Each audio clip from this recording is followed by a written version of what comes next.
अस्सलाम वालेकुम dear students, उम्मीद है आप सब खैरियत से होंगे। आज हमने पढ़ना है remaining part literature of review का। लिटरेचर ऑफ रिव्यू देखा था क्या होता है, उसके ऑब्जेक्टिव देखे थे और उसके पर्पस देखे थे। और आज हमने देखने हैं उसके सोर्सेज। ठीक है, सोर्सेज के साथ साथ हम देखेंगे उसके स्टेप्स क्या हैं और उसकी इम्पोर्टेंस क्या है। ठीक है, तो हम इसको कंटिन्यू करते हैं। लिटरेचर रिव्यू क्या था, या रिव्यू ऑफ लिटरेचर हमने क्या देखा था कि ये प्रीवियस स्टडी के क्रिटिकली पॉइंट को रिव्यू करना। ठीक है, उनको देखना, ऑब्जर्व करना, क्या था, लिटरेचर ऑफ रिव्यू था। आज हमने देखे हैं सोर्सेज। कौन कौन से ऐसे सोर्सेज हैं जो हमें प्रोवाइड कर सकते हैं प्रीवियस लिटरेचर। ठीक है, वो सोर्सेज देखेंगे। तो फर्स्ट टू मेजर सोर्सेज हैं, प्राइमरी और सेकेंडरी। ठीक है, अब प्राइमरी सोर्स क्या होता है। ठीक है, जो फर्स्ट सोर्स होता है, इट मीन्स कि रिसर्चर का अपना खुद लिखा हुआ आर्टिकल। ठीक है, उसी का अपना खुद लिखा हुआ आर्टिकल में से अगर उसे कोई पॉइंट मिल रहा है, कोई स्पेसिफिक ऑब्जेक्टिव मिल रही है या कोई वीकनेस मिल रही है, तो वो क्या है, प्राइमरी सोर्स ऑफ लिटरेचर है। देखें इसकी definition, is or written by researcher or person who originated.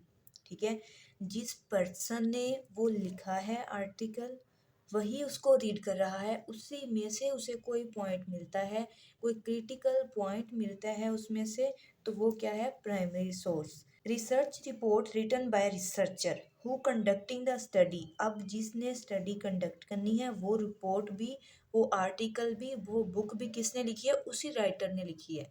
ठीक है, उसी ऑथर ने लिखी है, तो इट मीन्स वो क्या है, प्राइमरी सोर्स है। नेक्स्ट चलते हैं, फर्स्ट टू मेजर सोर्सेज हैं, याद रखिएगा, प्राइमरी सोर्स और सेकेंडरी सोर्स। इससे पहले एक एमसीक्यूज याद रखिएगा, मोस्ट इम्पोर्टेंट एमसीक्यूज है कि इन क्वालिटेटिव स्टडी रिसर्च रिव्यू कब होता है, after conducting the research study. अपनी फाइंडिंग्स के बाद, क्वालिटेटिव स्टडी के अंदर फाइंडिंग्स के बाद, रिसर्च कंडक्ट करने के बाद लिटरेचर रिव्यू किया जाता है। ठीक है, और जबकि क्वांटिटेटिव स्टडी के अंदर literature review before conducting the study करते हैं। ठीक है, अब क्वांटिटेटिव के अंदर बिफोर क्यों करते हैं कंडक्टिंग द रिसर्च, वो इसलिए किया जाता है कि एक तो हमें गैप का पता चल जाए, कि वीकनेस पता चल जाए, उसकी स्ट्रेंथ और उसके डेटा कलेक्शन मेथड्स पता लग जाए। ठीक है, क्या थे उसकी डी लिमिट उसने कैसे किया स्टडी को, ये सारी चीज़ें किस में देखते हैं पहले, क्वांटिटेटिव में, कब, रिसर्च कंडक्ट करने से पहले। जबकि क्वालिटेटिव में लिटरेचर रिव्यू बाद में किया जाता है। ठीक है, क्यों, एक तो क्वालिटेटिव स्टडी के अंदर ये इन डेप्थ स्टडी होती है। ठीक है, दूसरी रीज़न ये थी कि इस क्वालिटेटिव स्टडी के अंदर रिसर्चर बाइसनेस एरर से बचने के लिए लिटरेचर रिव्यू पहले नहीं करता, अपनी स्टडी, अपनी फाइंडिंग्स को कंप्लीट करने के बाद लिटरेचर रिव्यू करता है, अगर उसको अपने टॉपिक पे मिले तो। ठीक है, तो ये इनकी रीजंस हैं, और इस एमसीक्यूज को याद रखिएगा कि क्वालिटेटिव स्टडी के अंदर लिटरेचर रिव्यू बाद में करते हैं। हम आते हैं अपने पॉइंट पे। अब हमारे पास है दूसरा मेजर सोर्स, कौन सा है, सेकेंडरी सोर्स। सेकेंडरी सोर्स वो होता है कि किसी और ऑथर की स्टडीज, दूसरे ऑथर के आर्टिकल से, बुक से आपको कोई भी पॉइंट मिलता है। ठीक है, उसको आप किसी, मतलब सेकेंडरी मीन किसी दूसरे पर्सन के आर्टिकल से, बुक से आपको जो भी कोई पॉइंट मिलता है, कोई भी ऑब्जेक्टिव उसका स्पेसिफिक मिलता है, तो वो क्या है, सेकेंडरी सोर्स ऑफ लिटरेचर। इसको हम अगर यूं कहें कि summarising content of primary source, primary source के कंटेंट को ही समराइज करना। ठीक है, क्या है, सेकेंडरी सोर्स ऑफ लिटरेचर है। ठीक है, या अगर इसको कब यूज़ किया जाता है, जब प्राइमरी सोर्स अवेलेबल ना हो, तब करते हैं सेकेंडरी सोर्स। अच्छा, तो नेक्स्ट हमारे पास क्या है, पीयर रिव्यू। पीयर रिव्यू होता है कि अपने आर्टिकल को पब्लिश करवाने से पहले सेम उसी पर्सन को चेक करवाना, जो उसी टॉपिक के ऊपर जिसने रिसर्च की हो। ठीक है, उससे क्या होगा, वो जैसे स्कीमिंग स्कैनिंग करते हैं, ठीक है। स्कीमिंग स्कैनिंग के थ्रू वो उसके अंदर जो भी कमियां होती हैं, जो वीकनेस होती है, उसको हाईलाइट कर देता है और उसको एडिट कर देता है, जिससे क्या होती है, अपने रिसर्च की क्वालिटी क्या होती है, इम्प्रूव होती है। ये होता है पीयर रिव्यू। नेक्स्ट हमारे पास है रिलेटेड सोर्सेज, कि इसके साथ साथ प्राइमरी सेकेंडरी तो हैं, ठीक है, इनके साथ रिलेटेड सोर्सेज कौन से हैं लिटरेचर रिव्यू के लिए, ठीक है। वो फर्स्ट है हमारे पास, ये कुछ मैंने लिखे हैं, इससे मज़ीद भी कोई ना कोई हो सकते हैं। फर्स्ट है साइटेशन। साइटेशन क्या होती है कि जब भी हम कोई पैराग्राफ किसी आर्टिकल में से उठाते हैं तो उसको साइट किया जाता है। साइट करने का मतलब बताया जाता है कि ये पैराग्राफ, ये टेबल हमने किस सोर्स से लिया, ठीक है, किस आर्टिकल से उठाया। तो वो जो साइटेशन होती है वो भी एक सोर्स ऑफ डाटा होता है, ठीक है, एक सोर्स ऑफ लिटरेचर रिव्यू होता है। हमने उस आर्टिकल को पढ़ा, जब भी तो हमें पता लगा ना कि ये पैराग्राफ हमारे लिए परफेक्ट है, ठीक है, जब भी उसको हमने अपनी स्टडी में ऐड किया, ठीक है। साइटेशन क्या होती है कि ऑथर का नेम होता है अंदर, ऑथर नेम होता है, ऑथर फर्स्ट नेम होता है और ईयर ऑफ पब्लिकेशन होता है, ठीक है। तो ये होती है साइटेशन, जो कि जब हम किसी भी आर्टिकल से पैराग्राफ लेते हैं तो उसको साइट करते हैं, उसका सोर्स बताते हैं कि हमने इस सोर्स से ये पैराग्राफ या ये आर्टिकल लिया। इसी तरह रेफरेंस है, ये भी एक good source of literature review है। आप कोई भी आर्टिकल देखते हैं उसके नीचे मोर देन 50 रेफरेंस दिए होते हैं, ठीक है। जो मोर देन 50 रेफरेंस हैं, वो रेफरेंस आप ओपन करें तो हर के ऊपर इतने आर्टिकल्स पड़े हुए हैं, ठीक है। हर रेफरेंस का अपना आर्टिकल है, वो आर्टिकल ही तो हमें क्या प्रोवाइड कर रहे हैं, लिटरेचर रिव्यू। मोनोग्राफ क्या होते हैं कि एक स्पेसिफिक टॉपिक के ऊपर, ठीक है, एक स्पेसिफिक टॉपिक के ऊपर एक बुक पब्लिश की गई हो वन टाइम, ठीक है, एक ही टॉपिक के ऊपर एक ही बुक पब्लिश हुई है वन टाइम, तो वो क्या होते हैं, मोनोग्राफ होते हैं। मोनोग्राफ भी क्या करते हैं, हमें क्या प्रोवाइड करते हैं, लिटरेचर रिव्यू। इनसे भी लिटरेचर रिव्यू किया जाता है, ठीक है। फिर इंसाइक्लोपीडिया है, कॉन्फ्रेंस प्रोसीडिंग है, थीसिस है और डाइसर्शन। अब कॉन्फ्रेंस प्रोसीडिंग क्या होता है, कॉन्फ्रेंस प्रोसीडिंग क्या होता है, जिस तरह पायलट स्टडी होता है, हमने पायलट स्टडी अभी नहीं पढ़ा इसलिए आपको लोगों को नहीं आइडिया होगा, तो थोड़ा सा मैं बताती हूँ पायलट स्टडी क्या होता है। पायलट स्टडी होता है अपना जो आप रिसर्च प्रोजेक्ट लिख रहे हैं ना, उस प्रोजेक्ट की फाइंडिंग से पहले प्लानिंग फेज के अंदर करते हैं। At the end of planning phase pilot study करते हैं। क्यों की जाती है, ताकि हमें पता लग जाए कि हमारे जो वेरिएबल्स हैं, जो इंस्ट्रूमेंट हैं, ये ठीक हैं, वैलिड हैं, हमारी फाइंडिंग्स के ऊपर तो कोई इफेक्ट नहीं आ रहा इनकी वजह से, ठीक है।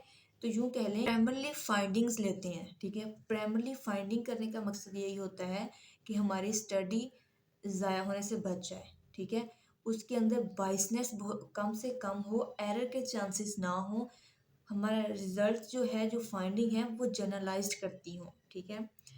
तो बिफोर पब्लिश आर्टिकल, एक कॉन्फ्रेंस के अंदर अपने आर्टिकल को प्रेजेंट किया जाता है, ठीक है। अपना जो थीसिस उसने बनाया होता है उसको प्रेजेंट करते हैं, ताकि जितने उसके कॉन्फ्रेंस के अंदर मेंबर होते हैं वो उसको रीड करते हैं, ठीक है। तो वो एक तरह का रिव्यू करते हैं बिफोर पब्लिश, ठीक है। तो ये होता है कॉन्फ्रेंस प्रोसीडिंग। नेक्स्ट है थीसिस। थीसिस क्या होता है, थीसिस होता है अपने आर्टिकल प्रोजेक्ट के ऊपर, अपने प्रोजेक्ट के ऊपर भी आपका रिसर्च का कोई टॉपिक है उसके ऊपर रिपोर्ट लिखना, वो क्या होता है, थीसिस, जो आप एमएसएन में करेंगे, ठीक है। फिर है डाइसर्शन। अब डाइसर्शन क्या होती है, डाइसर्शन होता है ओरिजिनल सोर्स, ठीक है, ओरिजिनल आर्टिकल, ओरिजिनल डाटा जो रिसर्चर ने खुद लिखा है, जो पीएचडी के अंदर या एमफिल के अंदर, एमएसएन के अंदर जब आप अपना ही वो लिखोगे ना, रिसर्च प्रोजेक्ट करोगे, अपनी एक रिसर्च लिखोगे, तो उस तब आप क्या करोगे, उसे डाइसर्शन मतलब खुद से आपने जो आप रिसर्च किया, अपना आर्टिकल लिखा, ठीक है, उसको पब्लिश करवाया, वो होता है डाइसर्शन। किस लेवल पे होता है? पोस्ट डॉक्टरेट लेवल पे, ठीक है। नेक्स्ट हमारे पास है जर्नल। जर्नल 2 टाइप के होते हैं, ठीक है। एक जर्नल के अंदर ना 5 आर्टिकल्स होते हैं, मोर देन 5 भी हो सकते हैं, इसी वजह से इसे जर्नल कहा जाता है, ठीक है। इस 2 तरह के होते हैं ये, क्लिनिकल जर्नल्स और एकेडमिक जर्नल। अब क्लिनिकल और एकेडमिक जर्नल में क्या फ़र्क है? क्लिनिकल से आपके माइंड में क्या आ रहा है कि इसके अंदर क्लिनिकल जर्नल में क्या होता है, वो प्रॉब्लम, वो टॉपिक, वो आर्टिकल डिस्कस किए गए होते हैं, वो आर्टिकल प्रिंट होते हैं जो क्या होते हैं, प्रैक्टिस बेस्ड प्रॉब्लम के ऊपर होते हैं। और जबकि एकेडमिक में क्या होता है कि स्पेसिफिक एकेडमिक डिसिप्लिन के ऊपर बात की गई होती है, ठीक है, उनके ऊपर आर्टिकल्स लिखे होते हैं, तो वो क्या होता है, एकेडमिक जर्नल्स होते हैं, ठीक है। फिर है वेबसाइट। वेबसाइट जो है ये online source of literature review है, इसके अंदर डिफरेंट वेबसाइट्स आ जाती हैं, जैसा कि एक हमारे पास है, फॉर एग्जांपल मैंने दी है, डिफरेंट वेबसाइट्स हैं, ठीक है, जिसमें मिडलाइन प्लस है, और ये हमने लिखी है पबमिड।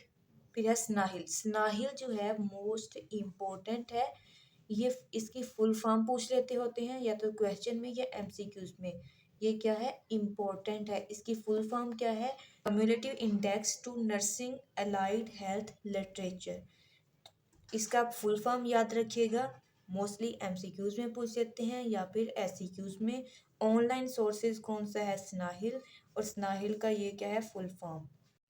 हमने देखा था ना कि रिसर्च एक सिस्टमेटिक प्रोसेस है, ठीक है, एक सिस्टमेटिक वे है, तो लिटरेचर ऑफ रिव्यू करने के लिए भी एक सिस्टमेटिक स्टेप्स हैं, एक प्रॉपर मेथड है रिव्यू करने का, ठीक है।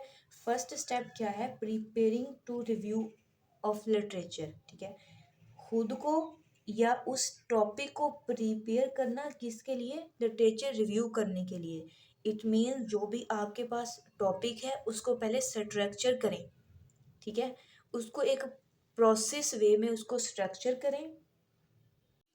जब आपको अपनी स्टडी का पर्पस पता होगा, ठीक है, लिटरेचर रिव्यू का पर्पस पता होगा, तो उसको अंडरस्टैंड कर पाएंगे। किसको, लिटरेचर को, जो प्रीवियस आप पढ़ा हुआ है, जिसको आप स्टडी करना चाहते हैं, ठीक है।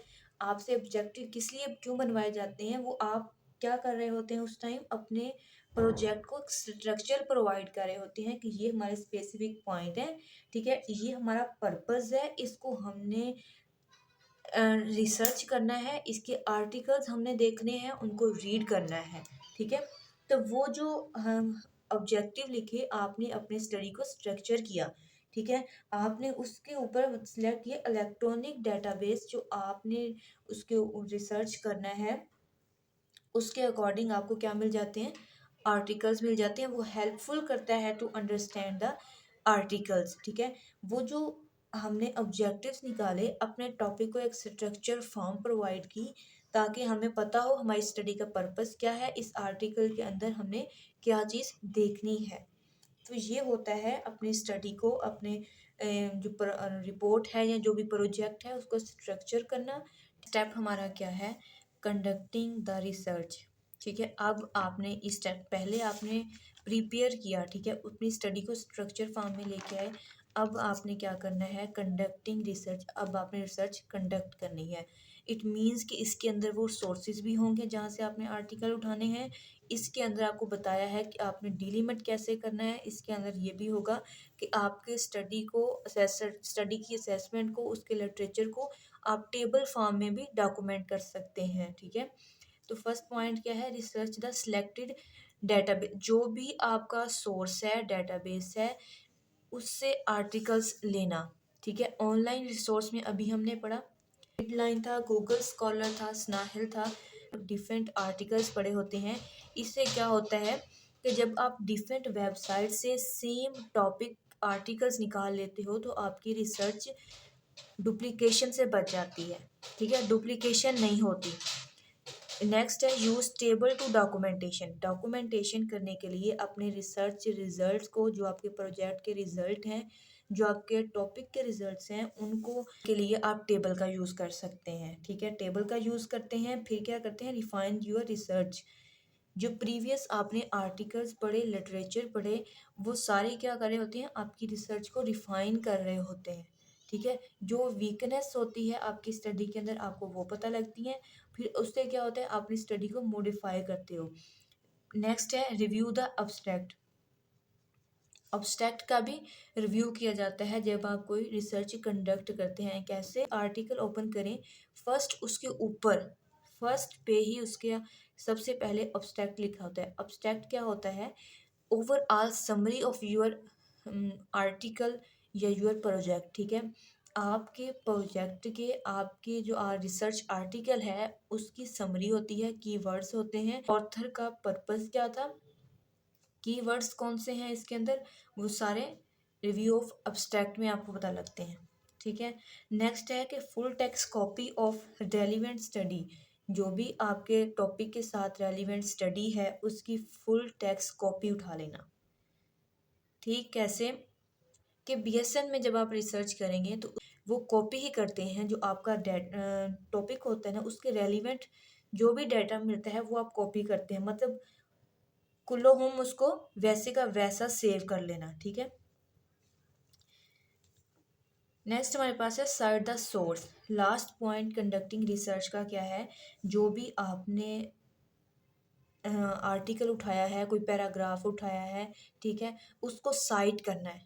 मस्ट है कि आप उसका सोर्स भी साथ साइट करें। क्या है, processing the literature. Processing the literature के अंदर 2 पॉइंट्स हैं, रीड द आर्टिकल। ठीक है, जब भी आप कोई लिटरेचर रिव्यू करते हैं तो आप आर्टिकल को वर्ड बाय वर्ड रीड करते हैं, उसको अंडरस्टैंड करते हैं। ठीक है, उसके बाद आता है analyse and synthesise of literature. उसके बाद आप आर्टिकल को एनालाइज करते हैं और फिर सिंथेसाइज करते हैं। उससे पहले स्टडी को क्रिटिकली अप्रेस किया जाता है। क्रिटिकली अप्रेस मतलब आइडेंटिफाई क्यों करेंगे, ताकि हम ये जज कर सकें कि हमारी फाइंडिंग्स कितनी वैलिड हैं, उनमें की क्रेडिबिलिटी क्या है।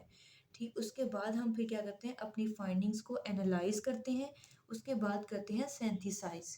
पॉइंट जो लास्ट है उस पर क्या होता है, writing the review of literature. अब हम रिव्यू ऑफ लिटरेचर जो हमने किया है ना, अब उसको हमने लिख लेना है। अब लिखना कैसे है उसका भी मेथड है कि डिवेल्प आउटलाइन। पहले तो हमने आउटलाइन बनानी है लिटरेचर रिव्यू की। ठीक है, उसके अंदर से जो इन्फॉर्मेशन हमने ली है ना स्टेप बाय स्टेप, उसका क्या करना है, आउटलाइन बनानी है। आउटलाइन बनाने के बाद क्या करेंगे, right each section of review. Each section of review लिखना है स्टेप बाय स्टेप।